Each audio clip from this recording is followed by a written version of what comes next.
Polisi menangkap 3 terduga pelaku pencuri perabotan rumah di Makassar.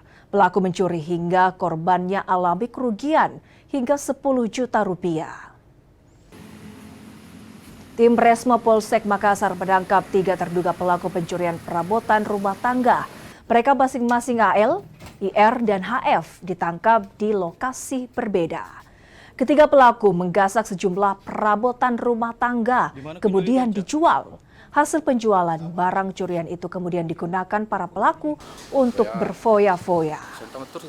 Tindak pidana pencurian dengan kekerasan yang dilakukan terduga pelaku pada malam hari dan mengambil beberapa barang yaitu sepeda, tabung gas, kipas angin, dan 1 buah mesin air. Kalau untuk total kerugian korban?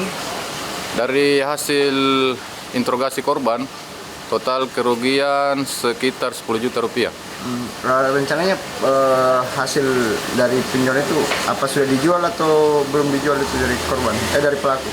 Dari hasil pencurian yang dilakukan terduga pelaku, ada beberapa yang telah dijual yaitu sepeda dan tabung gas. Hasil pencuriannya sendiri dipakai untuk apa?